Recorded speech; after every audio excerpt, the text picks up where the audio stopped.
All right, so as I said, my name is Ron. I am the curator of the Metapsych database here at SRI International.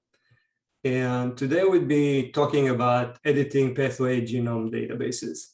So hopefully you all have read the emails that Peter has sent. So you know that this is for people who are already somewhat familiar with the software.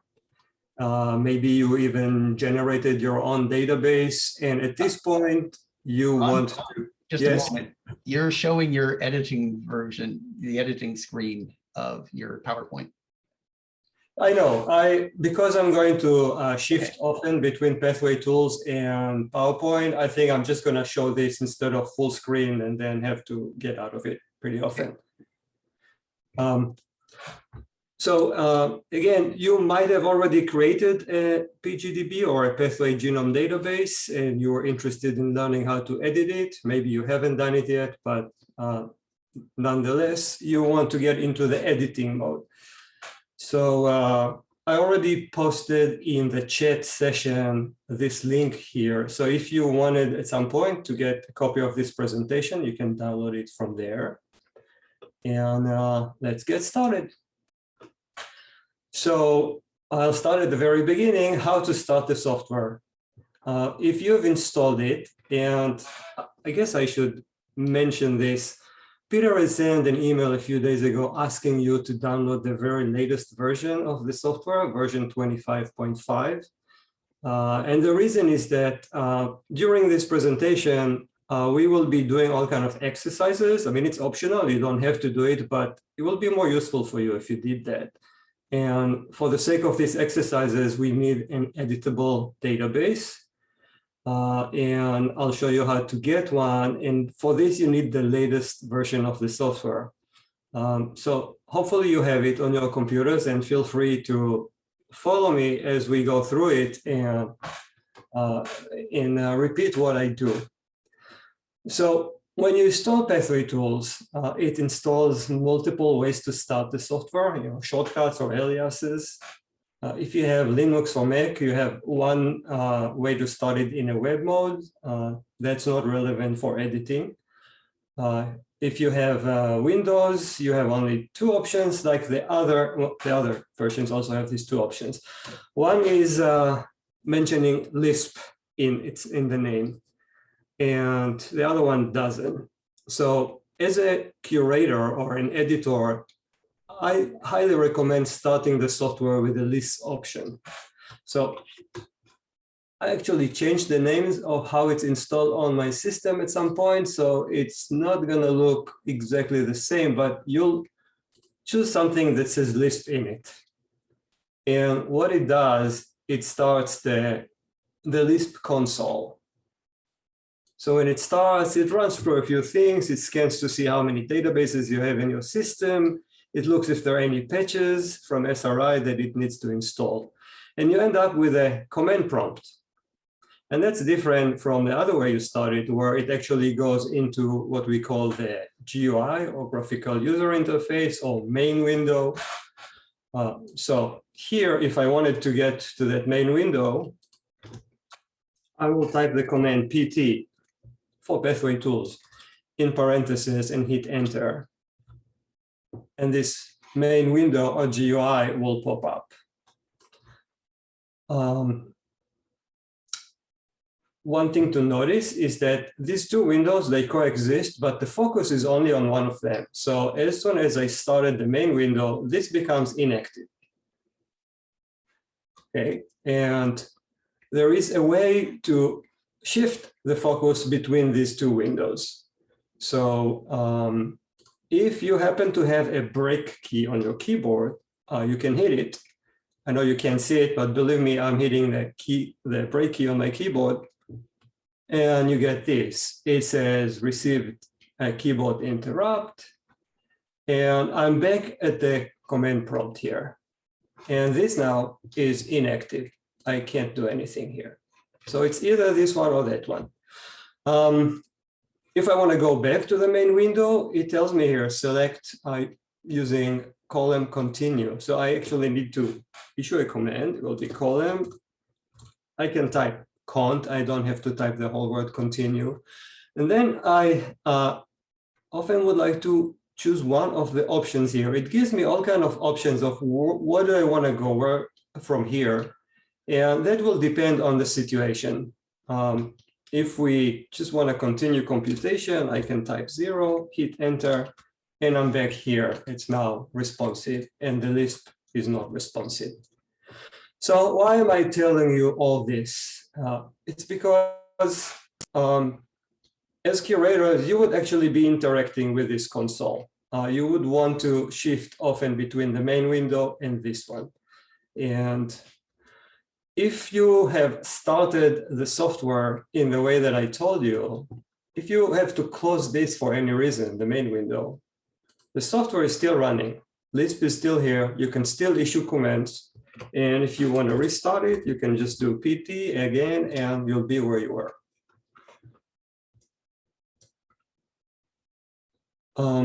Yeah, one thing to mention, if you want to exit the software, when you exit the main window, this is still running. So you'll have to issue the command exit in parentheses, and you're out of here. Okay, so I'm going to start it again, hopefully last time for this session.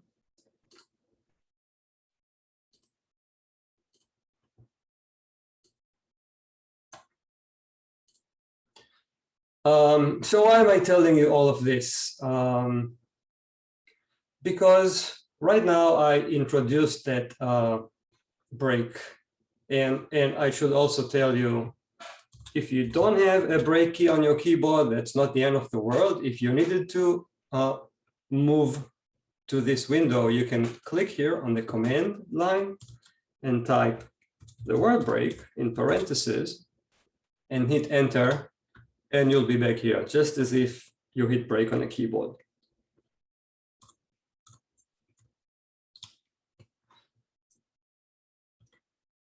So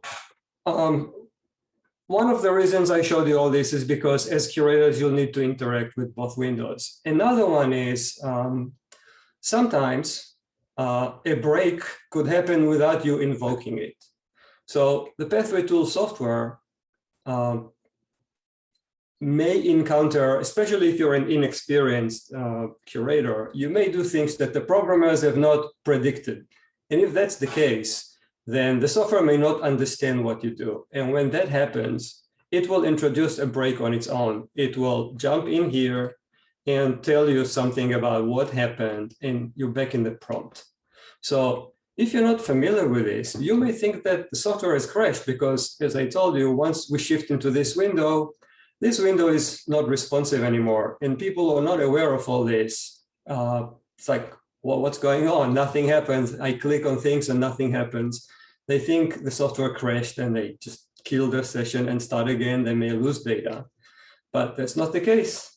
If you understand what's going on, you can almost always restart from here and be back where you were before. So it's important to be aware of all this. A break is not a crash. It's just a way for the software to move you to the Lisp window to give you more information. And finally, the last words on this is you may encounter a bug. We're not Microsoft. We're a team of less than 10 people. The code already has over 1 million lines of code, I believe, and we keep adding new features. So occasionally we may get a bug. And when that happens, the software might break. So if you encountered something like this, don't give up, don't just pass it.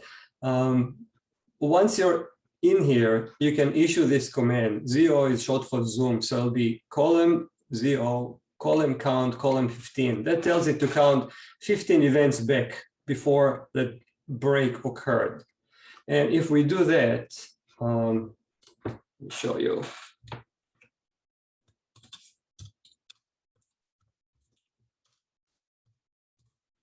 The software, once I hit enter, the software will print what's called an evaluation stack. It explains what happened before the break occurred. So you can do that and then just copy that information starting from the evaluation stack, paste it into an email and send it to PTool support at this address. And this enables the programmers to understand what exactly happened that prompted this break. And if it is a bug, they will fix it. We take it very seriously. So very often we can fix a bug within a few hours of when you report it. If it's more complicated, maybe a day or two. And then we can issue a patch. And next time you start your software, it will automatically download the patch, fix the problem, and you're back in business. So it's useful to have this information. And now that we've covered the Lisp issue, we can start talking about editing.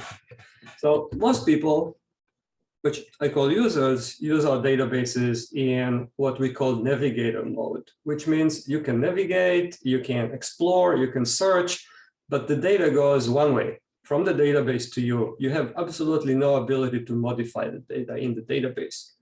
However, if you're in editing mode, what I call here a curator, then you have bidirectional connection between the database and you can modify virtually every aspect of the database. However, currently editing is only available in the desktop mode. So that's why we asked you all to install Pathway Tools on your own systems. If you haven't done it, I just tell you that it's available for Linux, Mac, and Windows. We are developing a new set of editors. There will be online editors running through web browser. It's still in beta testing, so it's not ready, but within a few months, those will be available as well.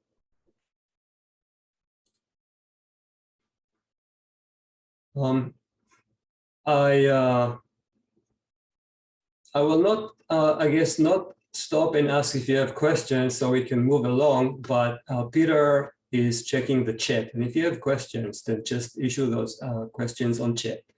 And if there's something that I should go over or clarify, then Peter, maybe you can barge in and let me know. All right, so as I said, during this tutorial or webinar, we'll be giving all kinds of examples, and it will be very useful for you if you could do the same on your own systems. But for this, you need an editable PGDB. If you downloaded the latest software, it comes with 3 databases that are all built in: EcoPsych, MetaPsych, and a third database for this cyanobacterium, Arthrospira platensis. These are not editable because they're built into the image. You can't edit them, you can't save changes. So what we will do is I'll show you how to make an editable copy of this Arthrospira database. And once you have that, this one will be completely editable. So how do we do it? Your installation is going to look different than mine because I have a few more databases, but it doesn't matter. You should all have this database of this. Wait, I think I'm in the list window right now. All right. So if we click on this, we'll open this PGDB. And then we'll go and say File, Save PGDB As. You need to type something here for the new PGDB ID. I will type test. It doesn't really matter what you do. Once I click out of that field, the software will fill everything else. I recommend to just leave it the way it is. You can change it, but there's no really need to do so. Click OK. And the software is right now creating a copy of that PGDB.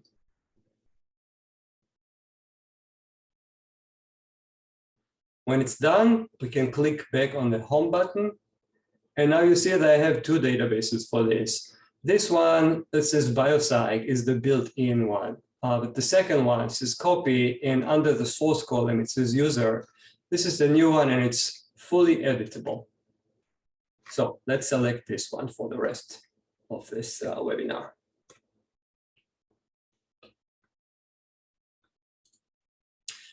So a few things about editing in Pathway Tools. Saving is very important. When you make a change, it's not saved automatically. So you want to save often. There are multiple ways of doing it. You can choose from the file menu, save current DB. it will save all of your changes. You can click the big Save DB button on the upper right corner, or you can hit Control S on your keyboard or Command S. They're all the same. They're saving your changes. Now, why do I say you should be saving very often? Well, it's because undo is somewhat limited in Pathway Tools. Because it's not exactly like undo that you're used to in, let's say, Microsoft Office, which is a multi-level thing where you can go step by step and undo your last operations one by one. We called it Revert Current DB. It's under the File menu. See this thing here. And what it does, it undoes everything since your last save, all at once. So for example, if you have saved at 8 o'clock in the morning and then you worked 4 hours, did excellent work, and then you've done something that you really shouldn't have done and you need to undo it. If at this point will be you'll click undo, you might undo everything you've done for the last 4 hours. So if you save often, pretty much after every important operation that you do, then if the last thing is not good, you do revert current DB and you only lose the very last thing that you've done, the one that you want to revert. So that's about saving and undoing changes. I'll also mention that when you install Pathway Tools, this way the files are all installed in the form of, the databases are stored in the form of files on your local computer. And that's fine if you're the only one working on your database.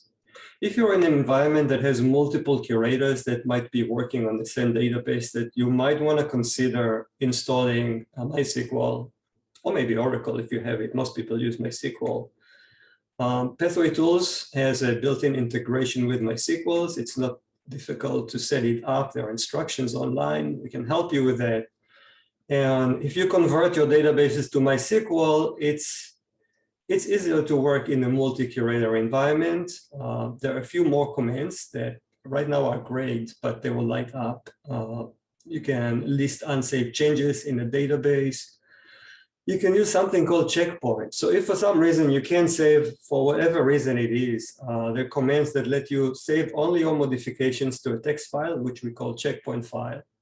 And then you can come back 2 weeks later and restore all those changes from that file and then save them to the database. So it could be useful. Other commands that I'll mention, we've all seen the save DB as. And you notice that when I save DB as, I create a new one that is still listed under the home page. I can open the original and the new one not simultaneously, but within the same session. There's also a command called create new version for selected DB. This one will create a new version and sort of replace the old one. So the old one is still there on your system, but when you start Pathway Tool next time, you will only see the new one. It sort of upgrades it and modifies the software so it only sees that one. And you can only open one version of that organism in this session if you use that command. So it's different from this one. And finally, delete a database would let you completely erase the database from your system. But it's irreversible. So if you want to get rid of something, you can say File, delete a database. There'll be a list of what you have on your system. And if you select it and click OK, it's gone. There's no way back, really. So be very careful when you use that. Okay, before we actually start talking about the different editors, you need to know a few things about the system. One thing that you must know is the difference between classes and instances, which I think is easy to understand if we compare them to folders and files on a computer.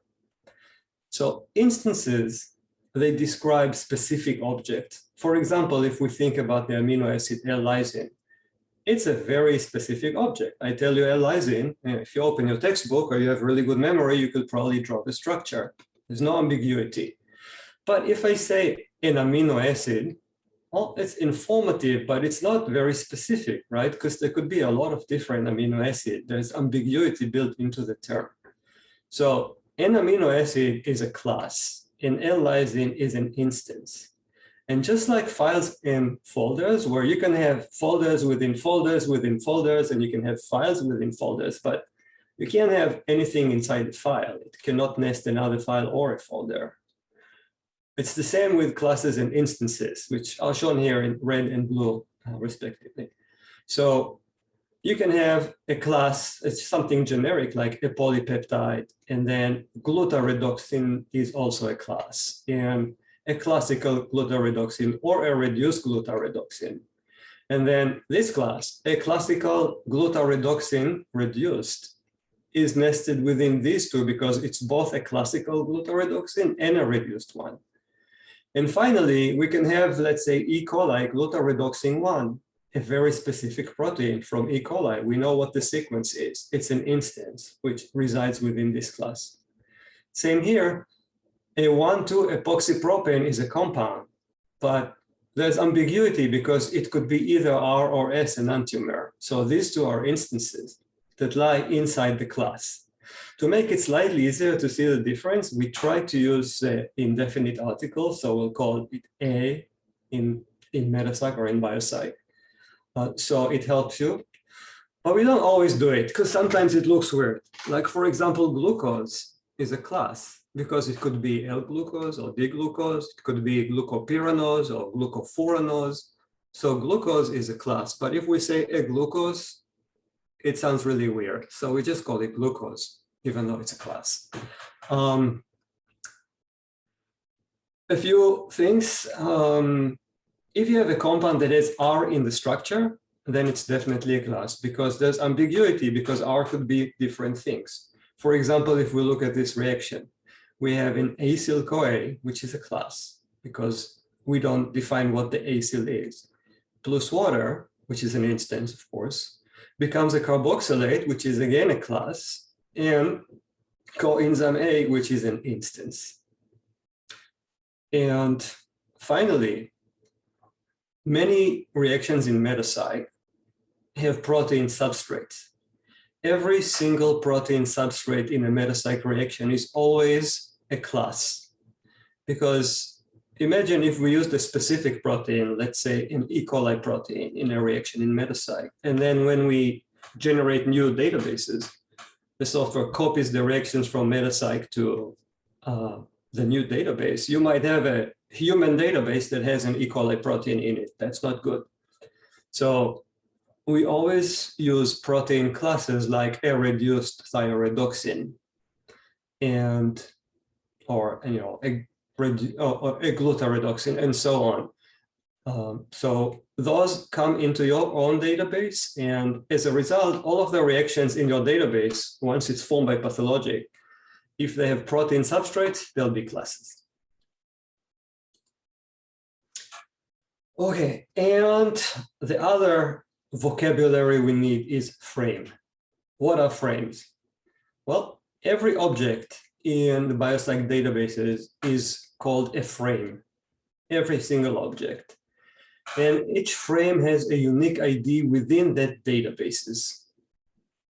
So frame IDs are really used to define a particular object in the database. They're usually assigned automatically, and they're often not very meaningful. For example, all of these things down here are frame IDs. So you can see there is some structure. The pink stuff, the prefix, often is meaningful. For example, CPD is given to compounds, PWY is given to pathway objects, RXN for reactions, and so on. It's followed by a serial number. And sometimes those initial prefixes are followed by additional letters, could be 1, 2, actually I think it's up to 4 characters now. Those are the IDs of the databases in which these compounds or objects were created. So for example, if you create a new PGDB, upon creation, it gets some sort of a unique ID of only that PGDB. If you create a new compound in it, it will have that ID here. So those are frame IDs. These objects also have names. This could be, I don't know what it is. Let's say it's L-lysine. So the name and the synonym are very useful for people.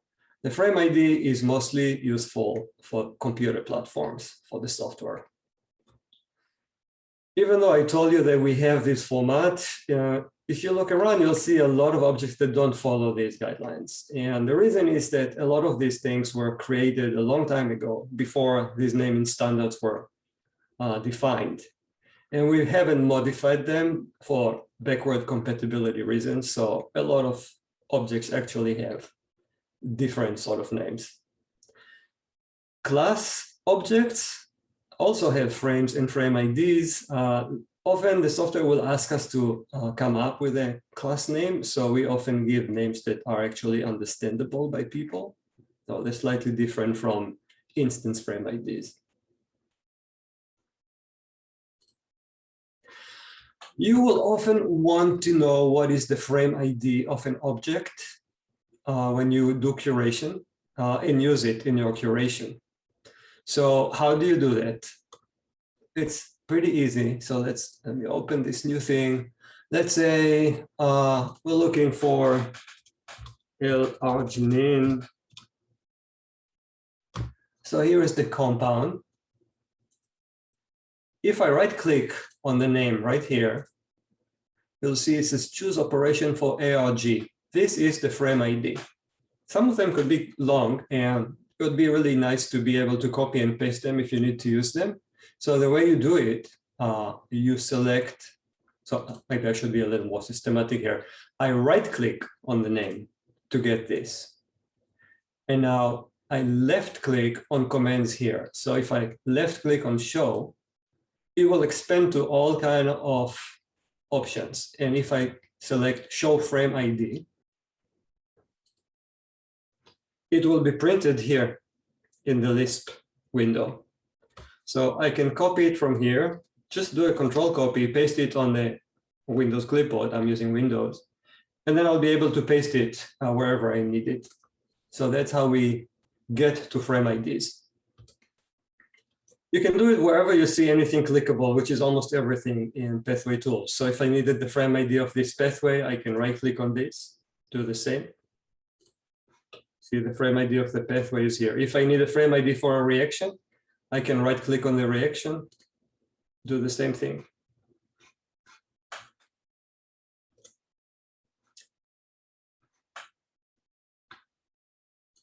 All right, so last thing you need to do before you start editing is make sure that that pathway tools know who you are. So we have something called the author credit system.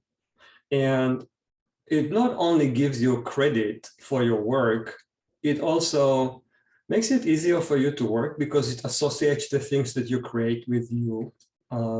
Let me show you what I mean. This new database is nobody's worked on it, but like if I go to Metapsych for a second and I'll now say tools, search, curator, and I'll choose myself.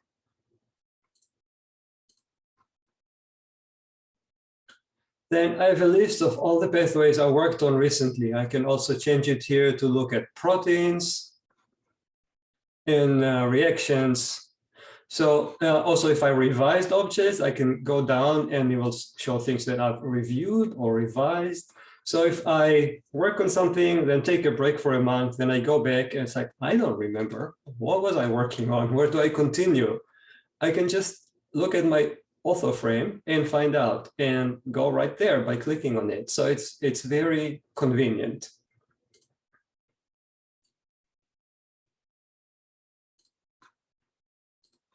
So what you need to do is to make sure that you have that sort of stuff. How do we do that? So I've enlisted CardDB for the purpose of creating author frames. I hope you won't mind. So we start by actually not going directly to your own frame, but to your organization. So we can go to File, Create, and Organization. And you get like a little organization editor, and you can type a common name, a short name if you have an acronym, address, URL, email address for the organization, phone number. You can put whatever you want for the summary and click OK, and you will have an organization. Once you've done that, you want to create a user frame for yourself. So you'd go Create Curator. And now you can type first name, middle name, last name, email address. You want to use, it's very important, a login name. It has to be, I think, longer than 3 characters. I forget if 3 is enough or not. And now you can select the organization that you have created previously. Some of them are already in MetaPsych. So if your organization is already there, of course, you don't have to create a new organization. So you can associate yourself with that organization by selecting it and saying, use these values. So now it knows you're part of this. And you click OK, and this new author frame is created. Now, remember your login name. That's important because you'll need it in the next step. So, organization, curator. Step 2 is telling the system to actually use that information. So you go Tools, Preferences, User ID, and paste in that login name that you've just done. Let's just show you. Tools, Preferences, User ID. Jumped up here. And make sure that the login name that you have entered for your author frame is here, and click OK. Once you've done that, as soon as you start Pathway Tools, it knows who you are. If I will say create new compound, it already knows that I am the curator and this is my institution, and the credit down here. If you're revising something, you can select it to revised. Same thing, right? If you are reviewing something, you can change it to review. If I click OK, I don't want to create a new compound now, but you get the idea. This thing will be associated with you. And also down here, there'll be a credit line. Right now it says important, but if you created it, it will just say created by your name, your institution, and a particular date. So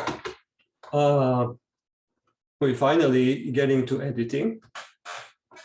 What sort of objects are usually edited? There's a lot of things that you can do, but the common things are metabolites, reactions, pathways, enzymes, and also creating complexes for enzymes, making sure they're assigned to the correct reactions, regulatory information, transcription units. Those are very common things that curators want to do to improve a database.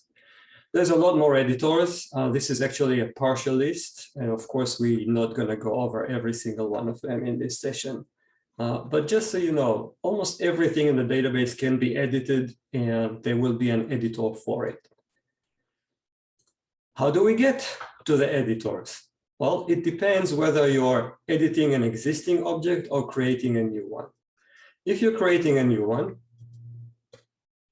well, Pathway Tools has a few general menus for common objects. So if it's one of those, you can click on that. For example, if I want a new reaction, I can click on reaction and say new. And the reaction editor will open. Well, we'll get to it later. This is true for pathways, reactions, proteins, RNAs, genes, and compounds. If it's a different sort of a thing, one thing you can do is file create, and then there's a large number of objects types that you can get to from here. And yet there are other things that are very specific, and you get to create them by issuing commands that are specific to a particular situation that it's kind of impossible to list ahead of time. So that's if it's a new object. If it's an existing object, basically, it doesn't matter which object. you want to go to its name, and it can be up here, or it can be anywhere where you can click on something. And you can right-click, choose Edit with the left button, and then a list of editors will appear as the first options. Now, these editors are going to change depending on the object type. So different lists will appear, but all the relevant ones will be listed. So if I wanted to edit, I don't know, the pathway info editor for this object, I select it and the appropriate editor will come up.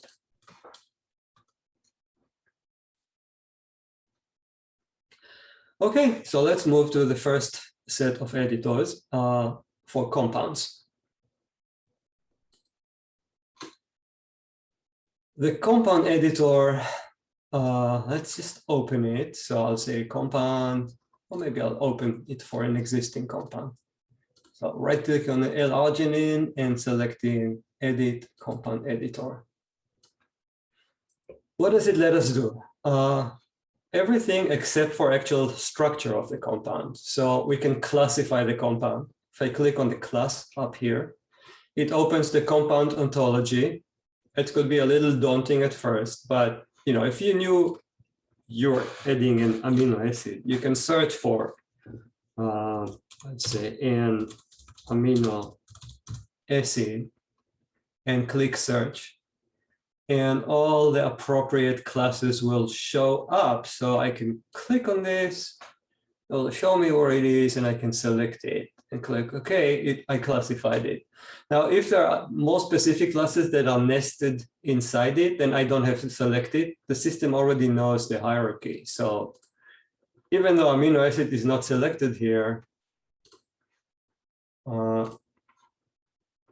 if you look at the classes, it knows that amino acid is there, but it's more specific. It goes to a proteinogenic amino acid, a positively charged polar amino acid, an L amino acid, and so on, all the relevant classes.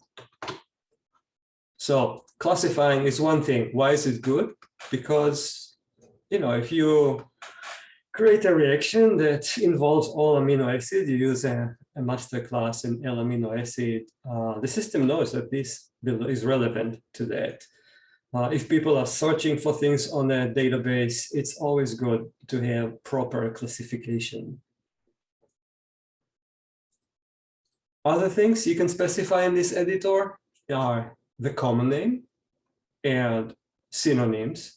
If you change your mind at some point and decide this should be the synonym, you can always click on this button and it will jump it up here. But L-arginine is a better common name.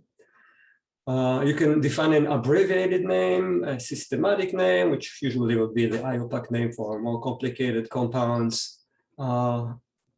Let's not get into this now. This is for polymeric compounds. You can write a summary if you wanted. You can put citations. We'll talk about citations later.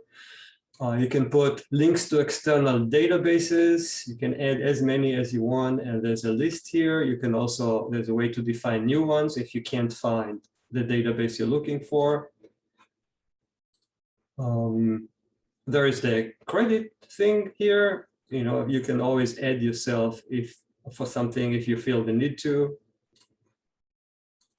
All right. So if you wanted to have evidence, like a publication that says that this compound is present in your organism, you can select an evidence code and put the citation. So this is everything except for the structure. What if we need to define a structure? Well, you need different tools for that. So the easiest option is if your new compound is present in the KEBI database, and you have put the link to KEBI in the dialog, in the compound frame, you can right-click, say Edit, and import compound structure from KEBI, and the structure will be imported automatically into your database. So that's very convenient.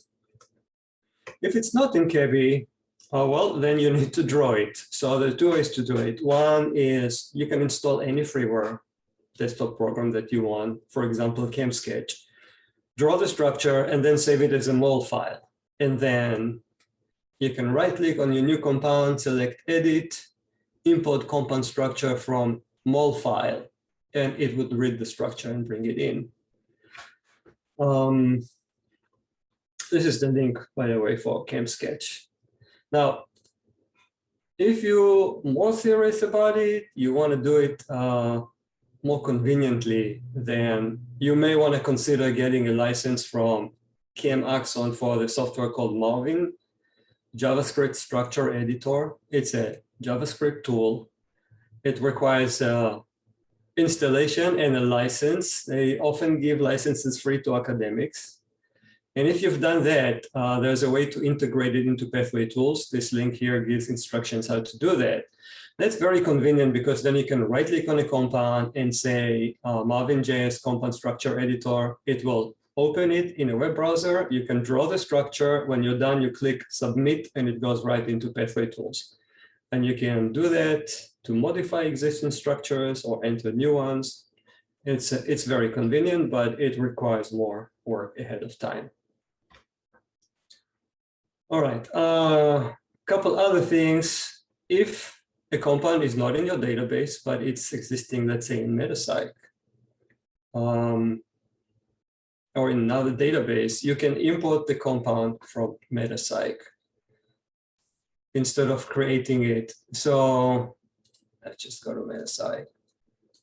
So here's a Metapsych compound. Let's say it wasn't in your database and you want it there. How do you do it? Well, if you click Edit, you'll have Propagate Compound to Database. And you can select the database that you want to.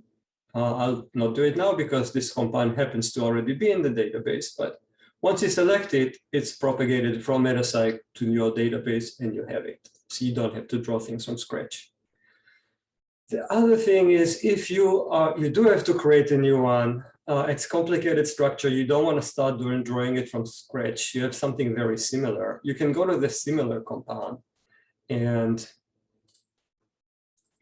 say edit, duplicate frame and edit. This will create a duplicate of this one, which you can then modify. I mean, maybe you just have to add the hydroxyl bond here and that's it. You don't want to draw everything from scratch. So it's an easy way to create compounds that are similar to existing ones. Right, I hope that it's clear about the compound editor. I'm going to move to another editor that is called the PGDB info editor that you want to be familiar with. So how do we get there? We will go File, Summarize, Current Database or Organism Set.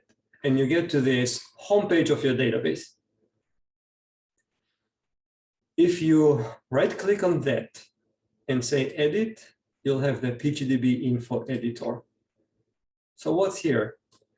Well, obviously, your organism name, which came from the NCBI taxonomy database, if it's included there at the time of creation of the database. You can put a summary, anything you want. You can define PGDB authors. Now, the software is going to complain if there is no frame for that. So if I put one for CardDB, it will say, no entry found for curator CardDB. Do you want to create one? And if I say create, it will open the curator editor, which we've already seen. You can assign tiers. You know, all the databases, when they created computationally start as tier 3. If you actually put a lot of effort and curate that database, you want to change the tier level to tier 2. You can put things like project home URL, email, copyright strings, that sort of stuff. A footer that would appear on web pages if your database goes online. I don't know if you remember, I mentioned that every PGDB has a unique ID that goes into the frames that are created in it. Your ID is listed here. But there's more here. For example, if we go to the mixed data, there's a lot of useful information you can put here. For example, your organism, when and where was it collected? So you could specify collection times, geographic locations. You can even be as specific as putting in latitude and longitude coordinates. You can tell more about the environment. If it's a parasite or symbiont, you can specify the host. If it's a human microbiome genome, you can specify which human body sites is present in. You can say whether it's free living, commensal, mutually parasite, symbiont. If it's a pathogen, you can define which organism is it pathogenic of.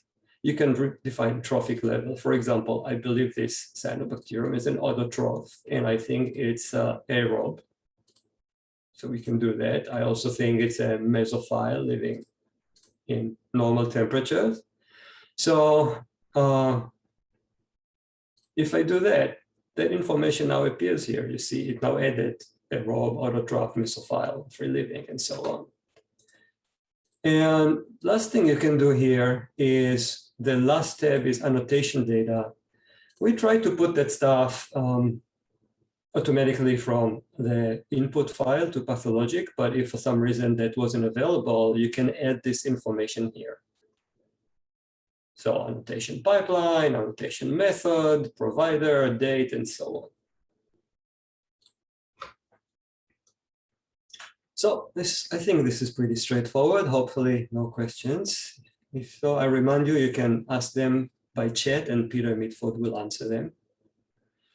Here is the easiest and maybe the most heavily used by me at least editor. It's called the Synonym Editor.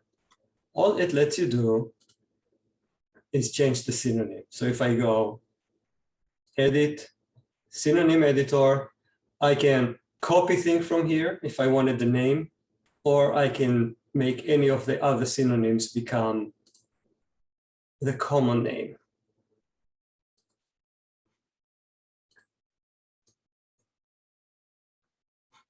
All right, we always encourage you to add synonyms because when people search your database, you never know what they're going to be searching by. So the more synonyms you have, the more likely users are going to be able to find the object. Now let's do some more specific things that curators have to run into. I'm going to give you an example of errors in this database. So in general, after we run pathologic and generate a new database, there are going to be some incorrect assignments. Usually the reason is incorrect annotation by the annotation pipeline. Sometimes pathway tools can get confused. So a curator needs to go and remove incorrect assignment and attach correct ones. So here is an example. Let's look at this gene in this database. So this is, of course, the frame ID of the gene. So I can go gene, search by exact name or accession. Frame IDs are accepted. And since they're unique, I like to search by frame IDs. So, okay, here we go. This is what was annotated by RefSeq. They called it bifunctional dimethylmenaquinone methyltransferase, and also a second one, and the gene is UBE. Pathway tools couldn't find the pathways involved with this activity, but it decided to assign, based on it being the methylmenaquinone methyltransferase, it assigned 5 reactions to it. Now, menaquinone and ubiquinone are always tricky because different organisms have different lengths. You know, like you could have 8 prenyl residues, or you could have 6, or you could have 4, or you could have 12. Different organisms have different ones. Metapsych have all those pathways. And usually this sort of stuff is never annotated by the annotators of a genome. So pathway tools really doesn't know which one is the appropriate one. So it just brings all of them. And as a curator, you might want to, in general, figure out what's the correct menaquinone or ubiquinone in your organism and delete all the other ones. But in this particular case, it's even worse because Arthrospira is a cyanobacterium, and cyanobacteria don't make menaquinone at all. They make plastoquinone. So the annotation was incorrect, and none of this makes sense. So as a result, we have 5 reactions that are incorrect. We have things like the methylmenaquinone that shouldn't belong in this database. And even worse, the pathways, because those are very short pathways. They only have this one reaction converting the methyl to menaquinone. The reason is that a lot of organisms only produce the DMK that the methyl forms. So we have a long pathway in metacyte that shows how this is made, and then a short pathway for the organisms that do convert it to menaquinone. So we have 5 incorrect pathways as well. Okay, what is this gene? Well, if it's not this, it must be something. You can do a blast search on it and figure it out. Sometimes I start by looking at UniProt. UniProt has also annotates genomes, and they have a different annotation pipeline. And sometimes they get things right when RefSeq, which was used for this database, doesn't. So I can click on the UniProt link. And we find that this is MENG. It's actually 2,5-1,4-naphthoquinone methyltransferase. It's a reaction that is involved in phyloquinol biosynthesis. So what we need to do really is, I summarized it here.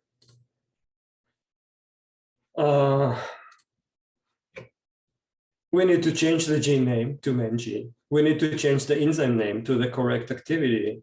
We need to delete the incorrect pathway. We need to delete the incorrect reactions. And finally, we want to attach this enzyme to the correct reaction. All right. So let's start with the gene. I can click on the gene and select Edit, Synonym Editor, and change UBE to MENG. Right. Now, the proper enzyme name is this, so I can right-click on the enzyme name, say Synonym Editor, and replace this with this. Also, UBE should be replaced with MENG. Okay, so now, before I delete this, I want to tell you something about enzymatic activity.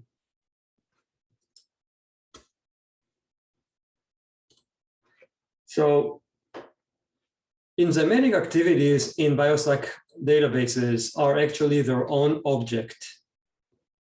It's an object, it's a frame, it has a frame ID, and it sort of points at both the enzyme and the reaction. So it kind of stands between linking an enzyme and a reaction.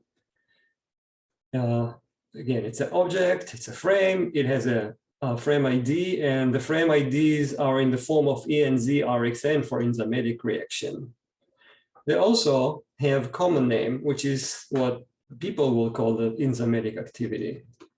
So if we go back to the database, we're looking at this enzyme page. We have 5 sections for these 5 enzymatic activities. You see here we have the gene, which is the frame ID of the gene. Here we have the protein. Here we have the different reactions. It ends with RXN. But here is the actual enzymatic activity, ENZ, RXN. And I have 5 of those. So I can delete them pretty easily by right-clicking here and say Edit, Delete Frame. But if I did that, I would still leave the incorrect reaction with its substrates in the database and the incorrect pathway, and we don't want that. So we want to do a thorough job here. So first, I'm going to delete all the pathways because they're wrong. So I can right-click on the pathway name, choose Edit, Delete Frame. Software come and say, should we also delete all of the component reactions and substrates that are not referenced by anything else? I would say yes, but as you see, even though the pathway is gone now, the reaction was not deleted because it is associated with this protein. So it's not like an orphan thing. So I'm going to repeat this and delete all the other pathways.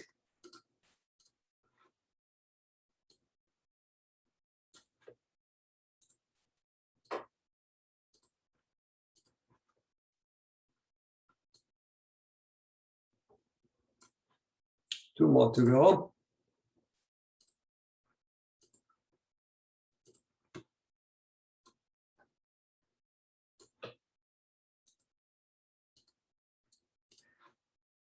Okay, and now that I've done that, I really don't want these reactions, all these menaquinol reactions, because they don't belong in this database. So I can delete them. And by deleting a reaction like this, since it's only connected to this enzyme, the enzymatic activity will be gone too in this case. So I can right-click on the reaction, choose Edit, Delete Frame. Now, this time when I say yes, it would actually delete the methylquinone and menaquinol entries because they will not be linked to anything else in the database after that. So here goes the first reaction. Second.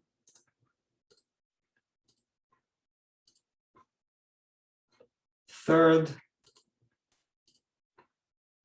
Fourth. And fifth. Now remember I told you save often. I'm going to save my changes. So now we got rid of the incorrect pathways and reactions and enzymatic activities. The gene name is correct. The enzyme is correct, but now we need to attach it to the actual reaction that it catalyzes. So there are 2 ways to attach enzymes and reactions. I'll skip this. One is we can add the enzyme to the reaction. So if this is the enzyme, I can say show frame ID. The frame ID of the enzyme is here. I can take this, and then I can go to the reaction and right-click on it and choose Edit, Create Add Enzyme. I'll get this window. I paste the frame ID of the enzyme here, and it will make the attachment. The other way to do it is to go and add the reaction to the enzyme. So you can copy the frame ID of the reaction and add it to the enzyme. So let's do that. First, I need to find out the reaction. It was here. I don't know the frame ID, but I know that this enzyme, this is the EC number of the enzyme. So I'm going to use it to find the reaction. I'll click reaction, search for reactions by EC number, type it in. I thought it was here. No. Huh. Wait.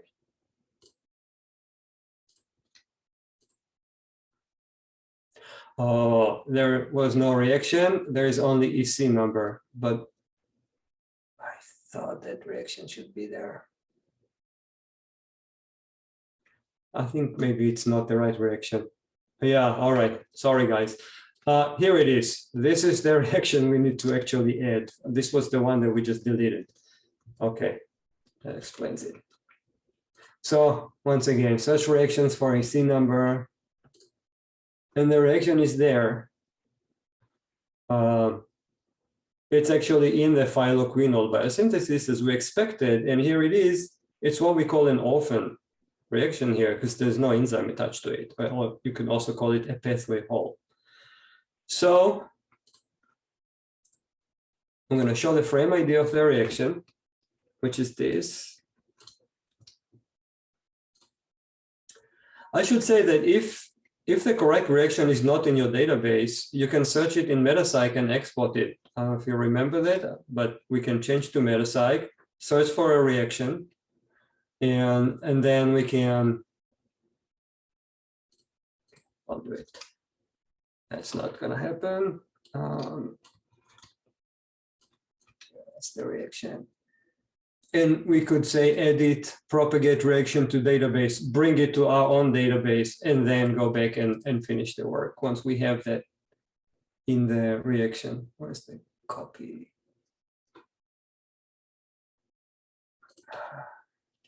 Here. User.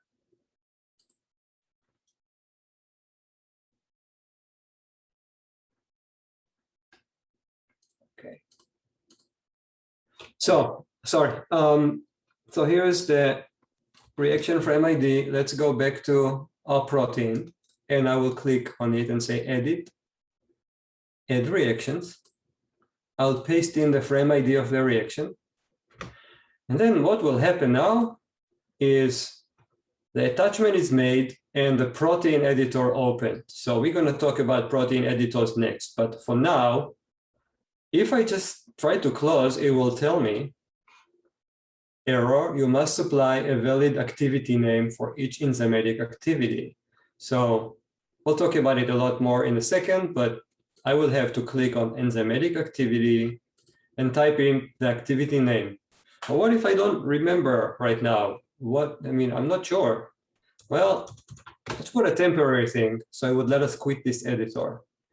The best activity names are always the ones of the EC number. So I can click on the reaction. Here is the EC number. Edit synonym. Copy the proper activity name from the EC. And then I can go back here, open the editor, go back, and put the proper activity. I also know that this goes left to right, so I might as well put left to right here. I don't have an evidence code, so I'm going to leave it empty. And now the enzyme is associated with the proper reaction. And if we go to the pathway, you can see how MenG now catalyzes the last step. I'm going to save.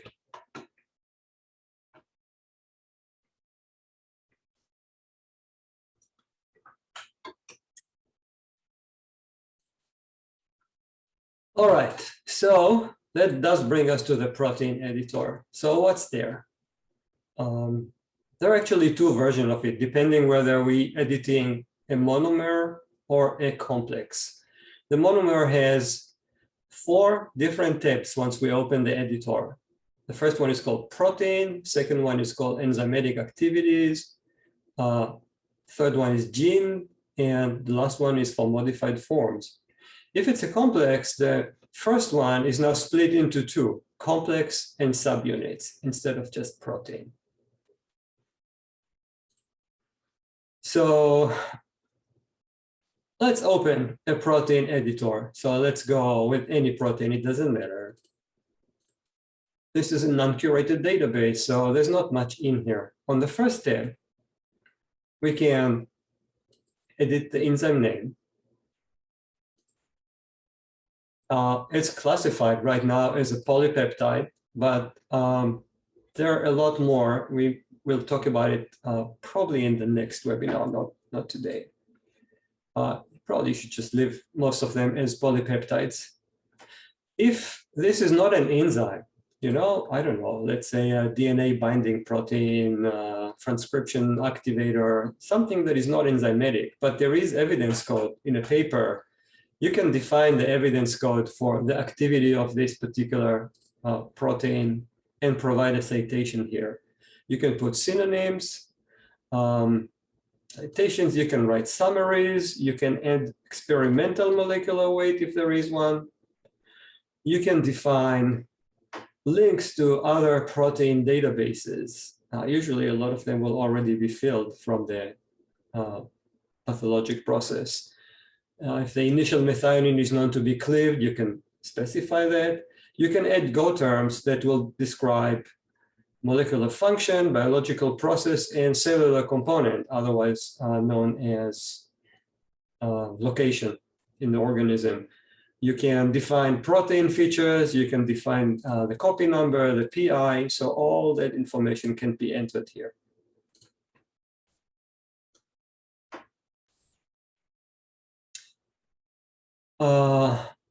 If it's a complex, here, let's go to a complex in this database.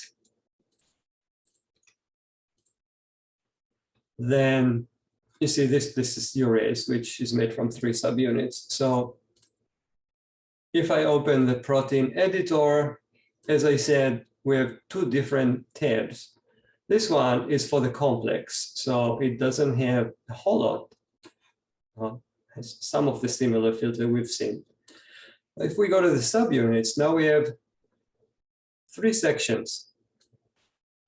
1, 2, 3. Each of them very similar to what we've seen in the protein before, in the protein section of the monomer. because this is made from 3 different proteins. We can also specify the coefficients. So if this is an alpha, beta, gamma, we'll say 1, 1, 1, and so on. And in the gene section, there's also 3 gene sections. This is a gene editor. We'll talk about it later, but because it's a complex, it has 3 different sections for each of the genes that are involved. The more interesting section is the enzymatic activity tab. Now, because none of the proteins in this database are curated, there's no information there. I'm gonna show you an example from a metacyte protein so we can see more about that. So,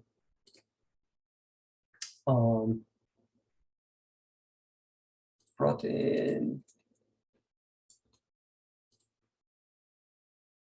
Here we go. It's a curated protein in metacyte. So if I open, we will talk about this too, but never mind what I'm doing now. I'm basically activating the editors in metacyte. Still can't save to it, but I can use the editors. So I can open it. So you can see that on the protein tab, there's a summary because it's been curated. But what I want to show you, for every enzymatic activity, there's going to be a section like this. And if there's more than one, it's going to be collapsed, but you can say show details to open it. And now what we have for this activity, there's an evidence code. This one says that this is, I believe it's assay of protein purified to homogeneity from heterologous host, which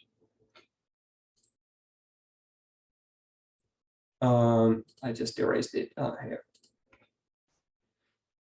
With a citation to a paper that states this, there is reaction direction. You can specify left to right physiologically, right to left physiologically, or reversible, or you can leave it if you don't know as no direction stored. You can specify the location of the reaction if it's a cytosolic enzyme, but you can add multiple ones if the enzyme is present in multiple locations. You can specify things like alternative substrates,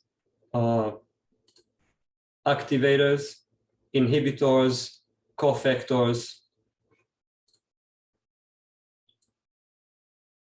If it's an inhibitor, okay, no, let's not get into it now. Just leave it. You can add things like optimal temperature and pH, kinetic data, Km, Vmax, Kcat, and specific activity. When you read it in the literature, they often use different types of units. So to spare you the need to do the conversions, you can select from the common types of units that are provided in papers. If there are more than one set of kinetic data, you can say add multiple values, and then after adding one set of data, you can add another value, and so on. So there's a lot you can put here. And all of the information is displayed under the enzymatic activity part of it in the navigator. Alternative substrates, Km values, Kcat, the software automatically calculates the catalytic efficiency, which is Kcat over Km, if both values are known. So that's about it about the protein editor. Let's shift gears here and go to the reaction editor. It's a rather complex editor.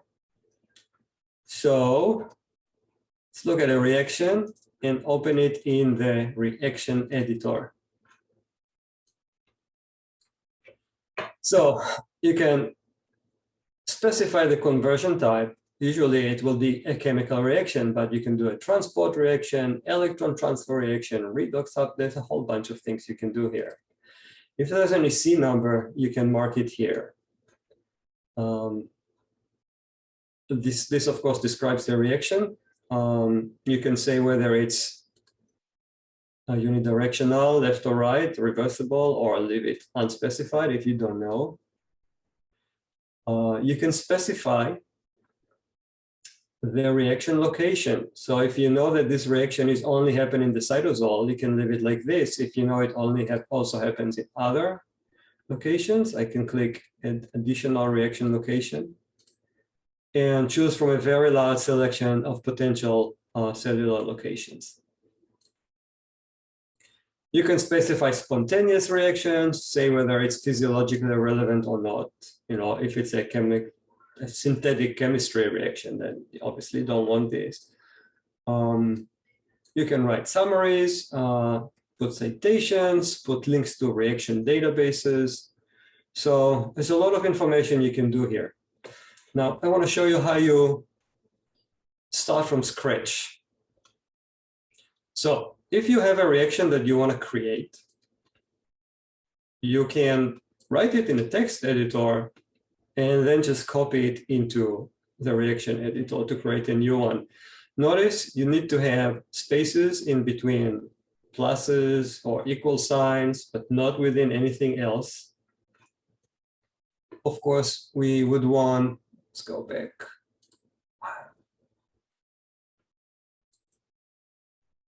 Let's go back to our database and say reaction new. So you see this line, quick entry of equation. I can paste the whole reaction here. If everything is recognized properly, then basically I'm done. I'm clicking outside of that box. Software analyzes it quickly. It finds everything. It tells me here mass balance is balanced, so I know it's perfect. I can add the left to right direction. And we will talk about this. This is a duplicate editor. I'll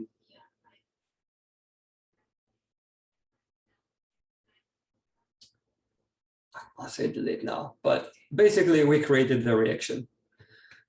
Another way to do it is to go one by one. So if you don't have this ready, you want to do something one by one, you can say reaction new. Doesn't have much. You see, this is selected, it's blue. The other one is black. So you make sure it's selected. And then I want to start with L-lysine. So here, where it says search, replace, create the selected substrate, I'll paste what I'm looking for, and I'll click exact search. If the system finds it, it puts it in here. So we have L-lysine. Notice it tells the reaction is very unbalanced at this point. Okay, next one. Click on the next one, so it's blue. I'll put H2O, but I'll make a typo and type H3O, exact search. Couldn't find it. So we know we got something wrong. Or maybe it's not in the database. H2O is there, and so on. So I can continue, you know, I don't know that we need to go through the whole thing. You get the idea, but when I'm done specifying one side, I click on the other side. It's blue, so it's selected. Paste in the next compound, and then I move here. Now, if I wanted two of these, you see there's a coefficient here. So I can click on it at any time. Change the coefficient, click outside of that. Now we have two lysines on the left side. So that's the reaction editor. I've shown you this. Let's also show just one more type of reactions, a transport reaction. So you could use the same thing, typing it ahead in a text editor and paste it in, but you want to specify in and out locations for every single component there. So if I copy this, I'll go reaction, new. I'll change the type to a transport reaction. Now I can paste this, and it recognized everything. You can see that it put out and in properly, but it tells me the right side is missing a charge +1 and 1 hydrogen. So obviously we're missing a proton here. So I can add a new substrate on the right side, type in H+ for a proton. I could also type proton. Exact search. It found it. Now the reaction is balanced. You can say left to right. It's obviously ATP hydrolysis type of a transport.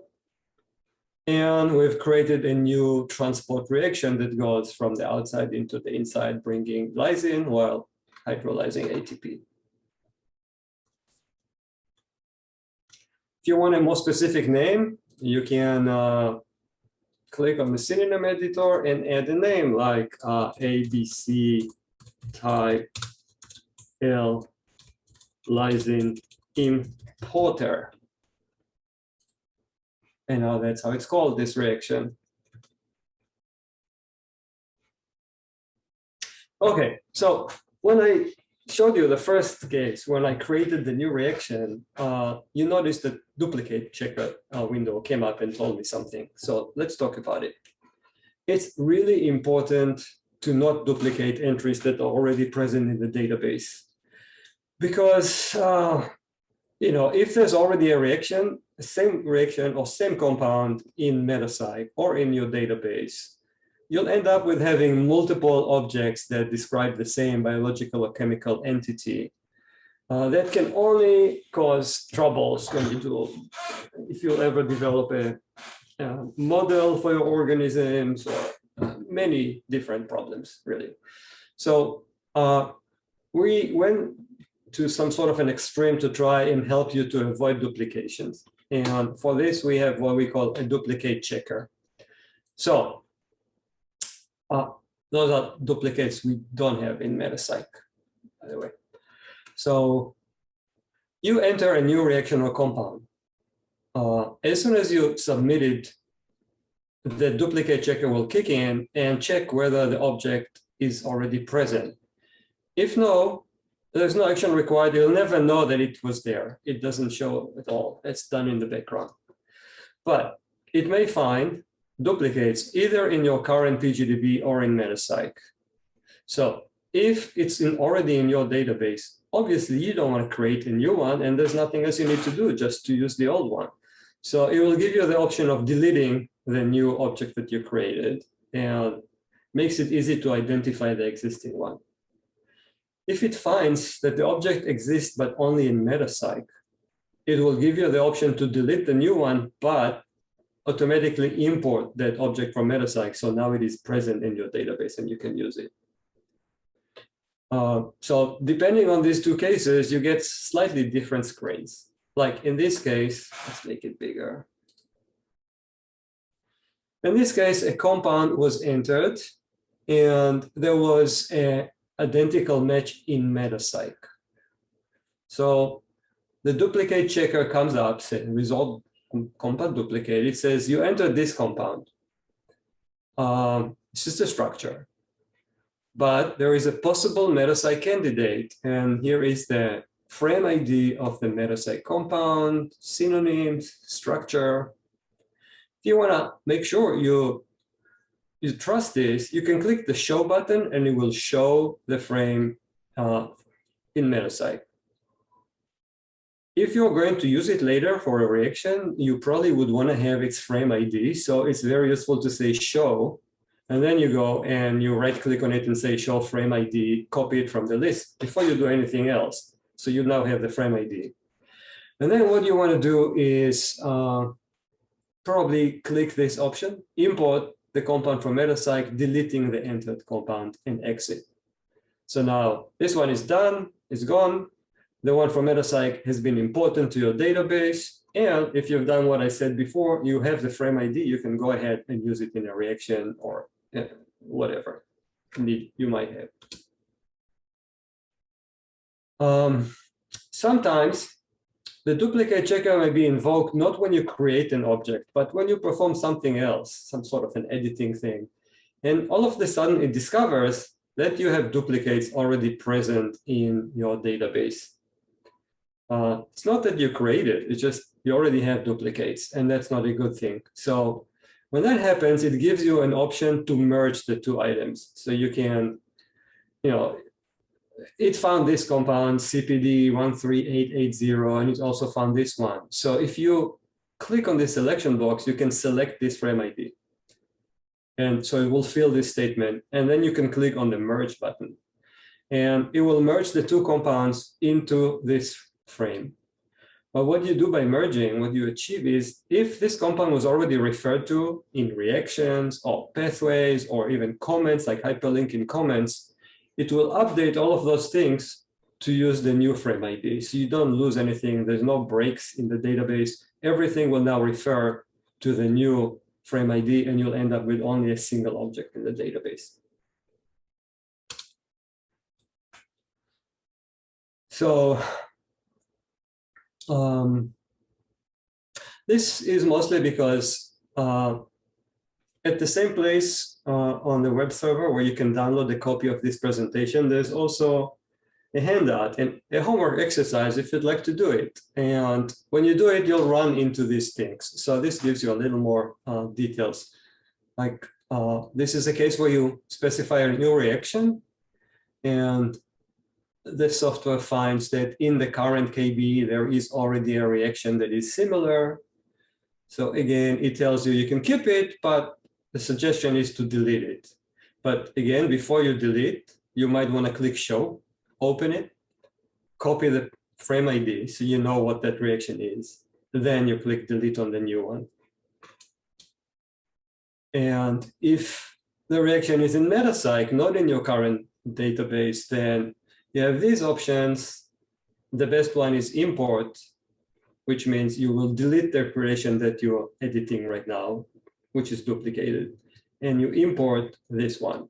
But once again, before you do it, you might want to click on the show button and then copy the frame ID of the Metapsych reaction to your clipboard.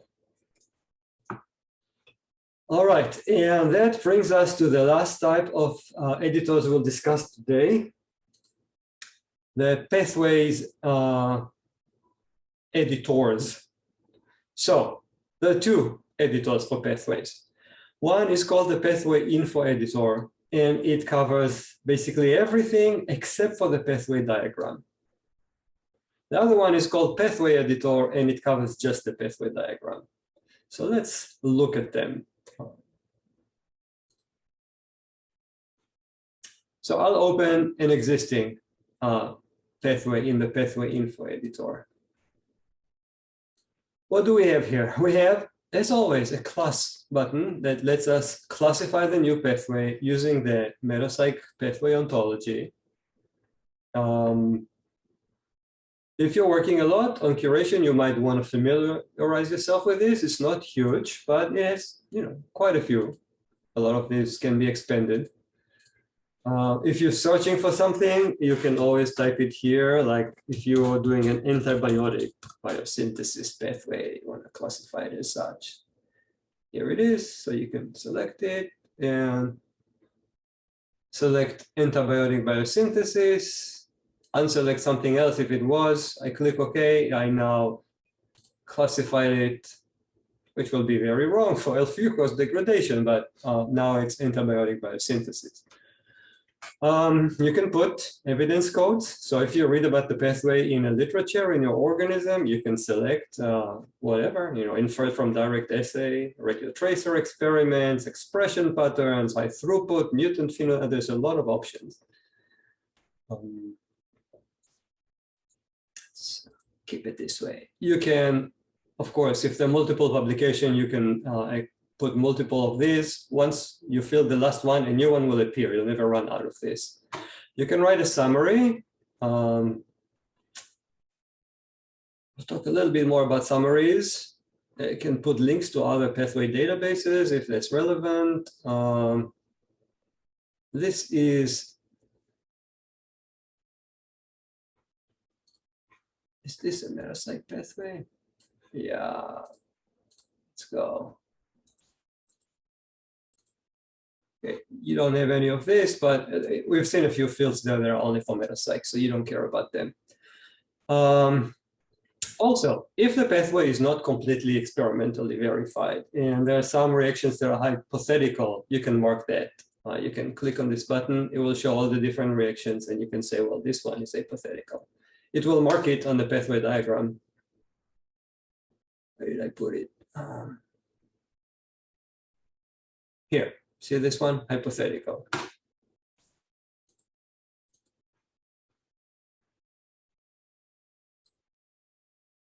And now it's listed here. If you know a rate limiting step, like a bottleneck in the pathway, same thing, you can specify which reaction is the bottleneck.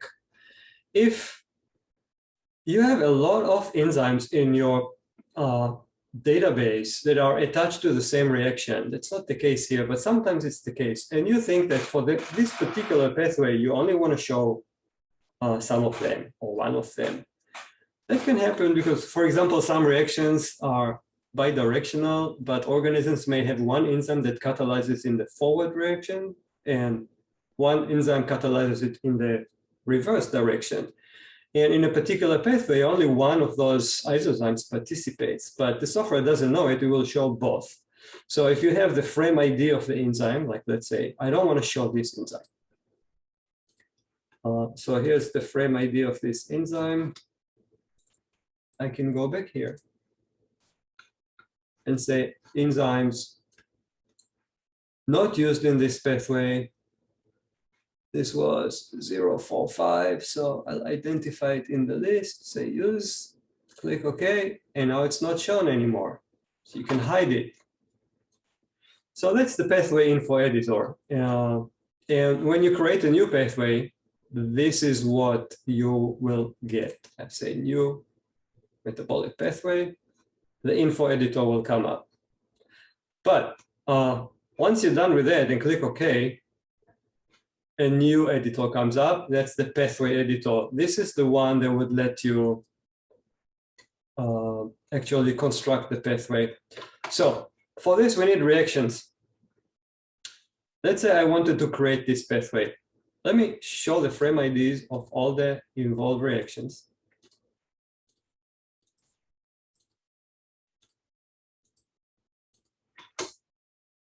There we go. They're all here, or at least 3 of them. I must have missed one. In the new pathway editor, I can say reaction, add reactions by frame ID, paste all of those, click OK, and all the reactions are here. What am I missing?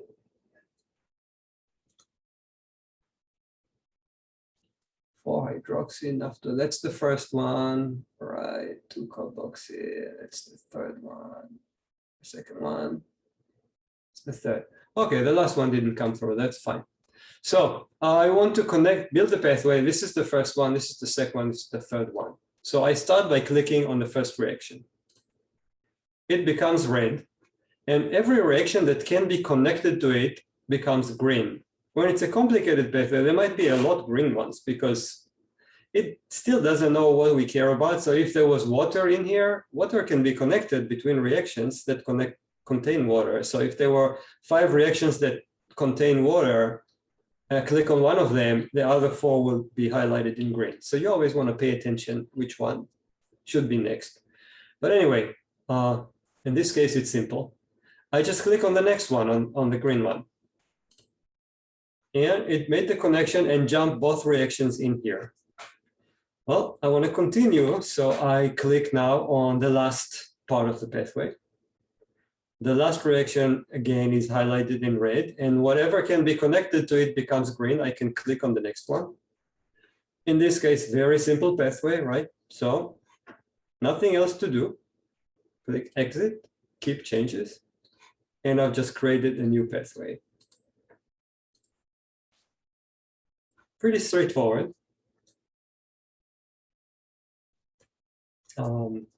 This one. So I'll say a few words about evidence codes. As you've seen here, there are multiple options. If you want to know more about them, there are multiple ways of doing it. One way is you can select it. It says, there is an experimental evidence code now because they just defined one, but there is no citation for it. So that may have been an oversight on my part. So that's why it gives me the option to go back to the editor and add the citation. But in this case, I'll just say accept it anyway. And you see now there is a little flask here that indicates that there's experimental evidence for the pathway in this database. So I click on it, it tells me what it is. Enzymes assays, in vitro reconstruction. So forth. It gives an examples, right? But in general, whatever you have an explanation here of what this code is. Now, if you wanted to learn more about these evidence codes, then you can go to this webpage, and there is a very extensive ontology of all the different experimental and other evidence codes in our evidence ontology. Okay, now I want to show you a few more things in the pathway editor. By the way, you see this, it shows with the frame ID because there's no name. If we added a name to the pathway,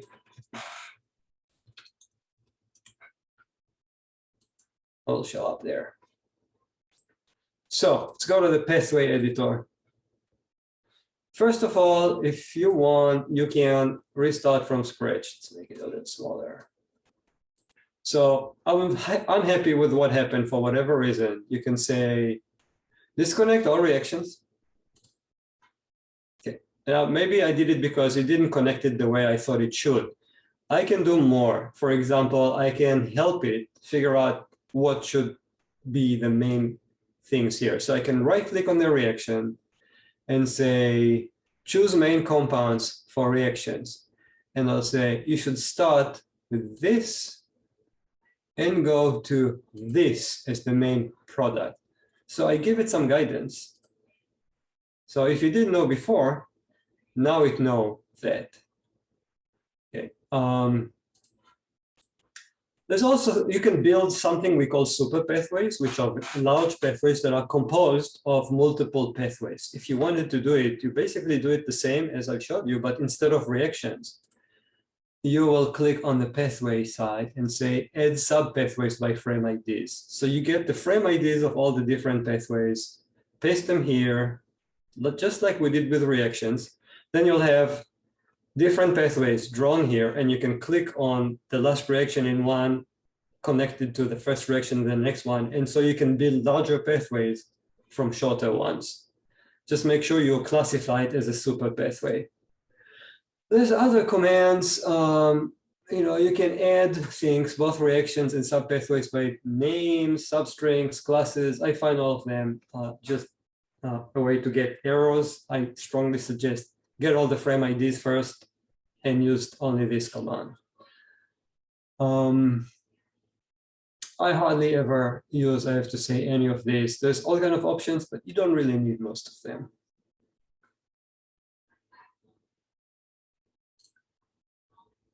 When you have more complex pathways that have branching, you can click on a branch, and you don't see it now, but it will say, place this branch to the left of siblings. So you can try and move branches around to make the pathway look better. If it's a cyclic pathway, there is a command that says, put this compound on top of the cycle. So there are a few other options. I think I have it here. So yeah. This is the place this reaction to the left of sibling. This is about branch pathways, trying to control how they look. So I would say something. If it's linear pathways, it's pretty easy to define them. If you have complex branch pathways, it could be more tricky. And sometimes it doesn't do immediately what you want it, but don't be like these people. You can usually fix it. I showed you how you can disconnect all the reactions, go back, specify the main compounds, and you can also try to edit them in a different order. If it's a complicated branch pathway, maybe if you start by drawing a different branch first, then adding the second one, it will work easier. So just be a little creative, and usually you can get whatever pathway you want. Remember one thing, and actually it's a serious limitation, a reaction can appear only one in the pathway. Sometimes we have complex pathways where we would really like to have more than one reaction in the pathway, but you can't do that. So at least for the time being. So you have to be creative about that too. So it's been somewhat shorter than 2 hours, but I think it's a good place to stop. We could go over additional material, but I think I gave you enough for one day. I will encourage you to download this handout from this location and try to follow that exercise on your computer. It was written to be used with this database that we've created, or at least I showed you how to create the editable one. If you run into difficulties, I'll be happy to answer any questions. So I think I'll stop it here and let's see if there's any questions that I can answer. Okay, Ron, so one outstanding question from the chat is, let's see, hold on. So if there is evidence that a pathway favors a certain product over another possible product, can we edit that into the PGDB, or is that more for flux balance analysis? So just to make sure I understand. So a pathway favors a particular product, but what the enzymes of the pathway can form another product as well? Is that the question? I believe so. So pathways is one thing, but for flux balance analysis, actually the software doesn't care at all about pathways. It's only looking at reactions. So you can attach any number of reactions to an enzyme, and if the enzyme is known to form multiple products, then you create reactions for all of those transformations. You add all of those reactions to the enzyme, and the flux balance modeling will try to do the best with all of them. Hopefully it answered the question. Actually, Aaron, I think I'm going to go ahead and unmute you if that's okay, and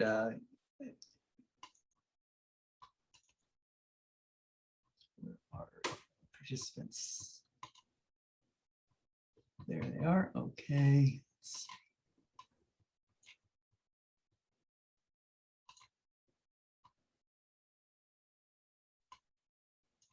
Okay, Aaron, you should be.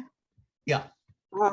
Yes, I think you interpreted the question correctly. I just am wondering what I can do to manipulate my PGDBs so that I can tell the system that I want, for example, one product from a promiscuous enzyme to occur at a particular ratio compared to another. So say if I have a promiscuous enzyme which makes 2 products, and empirically it's been shown that for every one of a certain product, the other product is made, I don't know, twice as much. Is there a way to manipulate this sort of quantitatively at any point? You know, this is not so much a PGDB curation question, but more about the flux balance modeling software. And I have to apologize, but it's not my strength. This is no worries. But there are other members of our team that we have developed a flux balance modeling component of Pathway Tools. And so if you send this question to Pathway Tools support, I'm sure they will answer you much better than I could. Okay. Then I posted another question, but I think that also answers it, is how to address multi-copy integrations. Say you want to make a PGDB for a bioengineered genome. But one thing that I think might be addressable by you is how to address redundancy from multi-copy integrations of a gene in the PGDB. Would you just pick one copy of the gene and then delete the others? Well, I don't think you have to do that. So, so first of all, I don't think that's what you're asking for, but Pathway Tools is capable of integrating multiple genomes into a model, so you can have multiple organisms with different genomes that are all sort of acting as one large metabolic network. That's a possibility, but I don't think that's what you're talking about.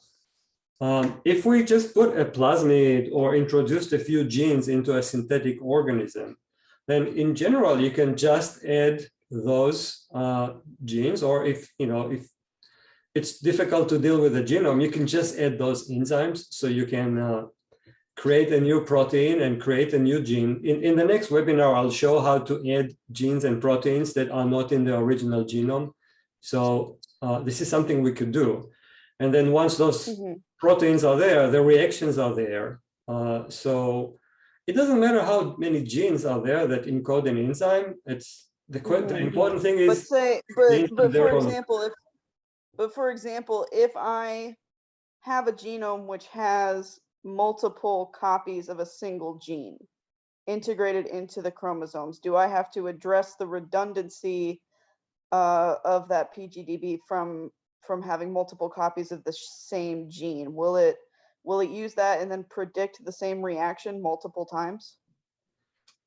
It will, but it's the same reaction. So one reaction can be attached to any number of enzymes. So there'll be no duplication. There'll be redundancy in the fact that that one reaction will be associated with, maybe 12 different enzymes. But that's fine. Okay, right? That answers my question. Thank you. You're welcome. Yeah, there was another person who was having difficulty with control click on a Mac. I think I'll take that back to support and we'll try to figure out why that might be happening. But other than that, those are the questions we have. So I think that's probably it. Okay, well, it was a lot of information. I know it's a lot to assimilate, but I strongly recommend, if you haven't done it, maybe in your spare time, if you're serious about editing, create this editable copy and go over the examples in the presentation, do the handout. If you do that, in the handout, you create a pathway, please save it. We could use that to build on top of it in the next webinar next week. And I hope to see you all next week.